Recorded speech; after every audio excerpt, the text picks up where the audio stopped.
Բարև ձեզ, եթերում օրվա ամփոփումն է, ձեզ հետ է Արփինե Նավասարդյանը։ 18:00 դրությամբ առանձնացրել ենք հետևյալ լուրերը։ Արցախի հանրապետության նախկին պետնախարար Ռուբեն Վարդանյանն ընտանիքի հետ հեռախոսազրույցի միջոցով Բաքվի բանտից հայտարարությունը փոխանցել Հայաստանի մարդու իրավունքների պաշտպան Անահիտ Մանասյանի պատասխանի առնչությամբ։ Վարդանյանը մասնավորապես նշել է, եթե Ադրբեջանի բանտերում գտնվող հայ քաղաքացիների պաշտպանությունը Հայաստանի հանրապետության օմբուդսմենի մանդատի մեջ չի մտնում, ապա ում մանդատն է սա։ Մեր երկրում ով է պատասխանատու այս հարցի համար, երբ է նշանակվել այդ անձը, ինչու դրա մասին ոչ ոք չգիտի, ոչ բանտարկյալների ընտանիքները, ոչ հասարակությունը, ասել է Վարդանյանը, ապա շարունակել։ Կան մարդիկ, ովքեր Բաքվի բանտերում պահվում են արդեն 6 տարի, այս ընթացքում Հայաստանի կառավարությունն այդպես էլ չկարողացավ նրանց հետ կայուն եւ հասկանալի կապի մեխանիզմ կազմակերպել ոչ երրորդ կողմի Բաքվում այլ պետությունների դեսպանատների, ոչ միջազգային կազմակերպությունների միջոցով։ Նա հետաքրքրվել է, թե ինչպես է ստացվում, որ Հայաստանի ներկայացուցիչները կարող են Ադրբեջան մեկնել առևտրային, տնտեսական եւ այլ հարցեր քննարկելու նպատակով, բայց չեն կարողանում կազմակերպել այց հայ գերիների կյանքի, առողջության եւ իրավական կարգավիճակի հարցերով։ Արդյոք մարդկանց ճակատագիրն առևտրային բանակցություններից առավել կարեւոր չէ։ Ինչու մինչ օրս բանտարկյալներին ամենաանհրաժեշտ իրերը փոխանցելու նորմալ մեխանիզմ կազմակերպված չէ։ Մի շարք անձինք արդեն ավելի քան 1 տարի ոչինչ չեն ստանում, շատերը նորմալ հագուստ չունեն, հնարավորություն չկա ստանալ այն, ինչ իրականում անհրաժեշտ է, հաշվի առնելով նրանց տարիքը, առողջական վիճակը եւ պահման կենցաղային պայմանները, հավելել է նա։ Դիմելով Նիկոլ Փաշինյանին, Ռուբեն Վարդանյանը հարց է ուղղել, թե ով է անձամբ պատասխանատու այս գործընթացի կազմակերպման համար, ինչպիսին է հաստատված կարգը։ Հայտարարեք պատասխանատու անձին, հրապարակեք աշխատանքի մեխանիզմը, բացատրեք վերջին 6 տարիների ընթացքում ինչ է արվել, կամ էլ ազնվորեն խոստովանեք, որ այդպիսի պատասխանատու գոյություն չունի եւ գերիների իրենց պետությունից օգնություն ակնկալել է, անիմաստ է, նշել է Վարդանյանը, հետաքրքրվելով ամոթ չէ ստանալ խաղաղության մրցանակ, խաղաղության մասին խոսել եւ ծափահարություններ ընդունել, երբ Հայաստանի քաղաքացիները շարունակում են Բաքվի բանտերում առանց աջակցության։ Նիկոլ Փաշինյանը չի մասնակցի մայիսի 9-ին Մոսկվայում կանալիք միջոցառումներին, նա այդ մասին հայտնեց լրագրողների հետ ճեպազրույցում։ Փաշինյանը հավելեց նաև, որ այս մասին նա նախապես տեղեկացրել էր Ռուսաստանի Դաշնության նախագահ Վլադիմիր Պուտինին ապրիլի 1-ին կայացած վերջին հանդիպման ժամանակ։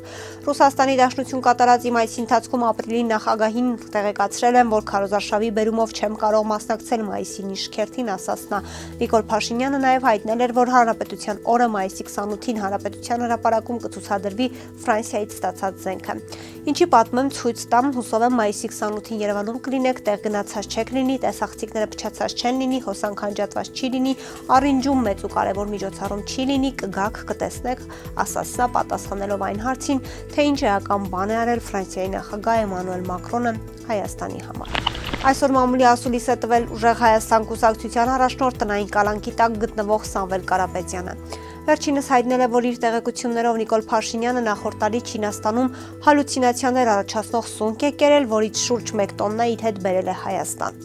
Վարչապետը անցյալ տարի երբ գնացել էր Չինաստան, դուք գիտեք, այնտեղ կան ռեստորաններ, հատուկ սնկերի ռեստորաններ կան, որոնք մարդկանց մոտ հալյուցինացիա են առաջացնում, ինքը այնտեղ փորձել էր, դուրը եկել էր եւ ինֆորմացիայով մոտավորապես 1 տոննա հետ է առել բերել է Հայաստան, ասել է Կարապետյանը, պնդելով, որ Փաշինյանը կառավարության եւ արժանիստերից առաջ ուտում է այդ սունկը։ Կառավարության նիստին հաջորդած ճեպազրույցի ժամանակ Փաշինյանը հրաժարվել է արձագանքել այս հայտարարությանը, նշելով, որ ծանոթ չէ դրան, այնուհետև Facebook-ում տեսանյութ է հրապարակել եւ հայտնել, որ դատի է տալու Կարապետյանին այդ հայտարարության համար։ Փաշինյանը մասնավորապես ասել է.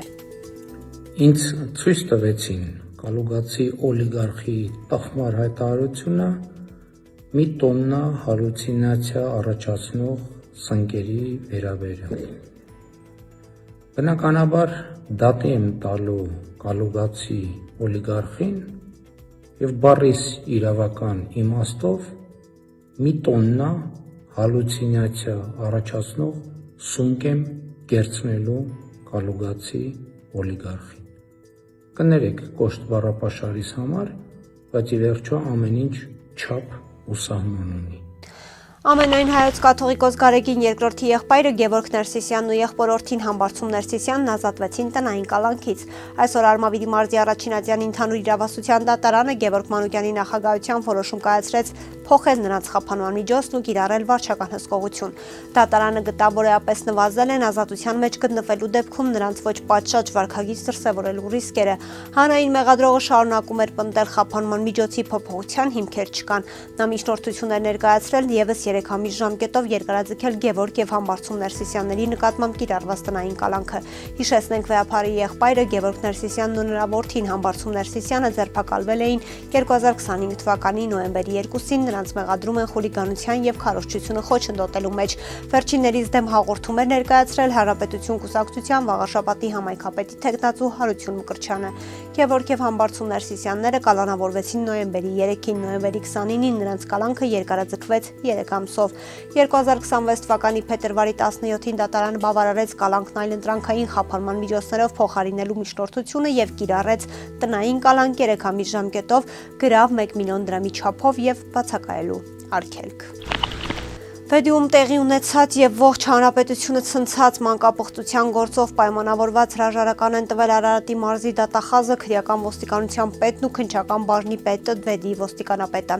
Այս մասին հայտնում է լրագրող Սյուզի Բադոյանը։ Այս համատեքստում ուշադրության է արժանի այն հանգամանքը, որ եւ գլխավոր դատախազը եւ քննչական կոմիտեի ղեկավարը պնդում էին, որ որևէ թերացում չի եղել։ Սրբազան պայքար շարժման առաջնորդ Բագրատ arczepiskopos Գալստանյանը մտալի է պատասխանատվության կանչել ազգային ժողովի փոխնախագահ Ռուբեն Ռուբինյանին։ Նա այդ մասին հայտարարեց Սրբազան պայքարի գործով հերթական դատական նիստի ժամանակ, հավելելով, որ խորհրդարանում իր հասցեին տարբեր անհիմն մեղադրանքներ են հնչում։ Խորհրդարանի փոխոսնակ կոչված անձը հայտարարել է, թե ես տերորիստական ակտ եմ կազմակերպել, ուղղակի հայտարարություն, որի համար ինքը պետք է պատասխան տա։ Դատարանում հնչեցնում են, որ այս մարդիկ սանձերը թողել են, նրանք խախտում են անմեղության կանխավարկածը։ Սա անարգանք է ոչ միայն մեր, այլև դատարանի նկատմամբ, գործ պետք է հարուցենք այս անձի նկատմամբ ու այս անգամ ինքն իր վաղկոտ ընկերների պես չի գալու դատարան ու ասի, թե քաղաքական հայտարարություն է արել։ Ասաց նա, Բագրատ Սրբազանը անդրադարձավ նաև գլխավոր դատախազ Աննա Վարդապետյանի հայտարարություններին։ Գլխավոր դատախազը մեղադրանքներ է ներկայացրել, որոնք հնչել են խորհրդարանում, թե պաշտպաններն անիմաստ միջնորդություններով ձգձգում են դատական պրոցեսը։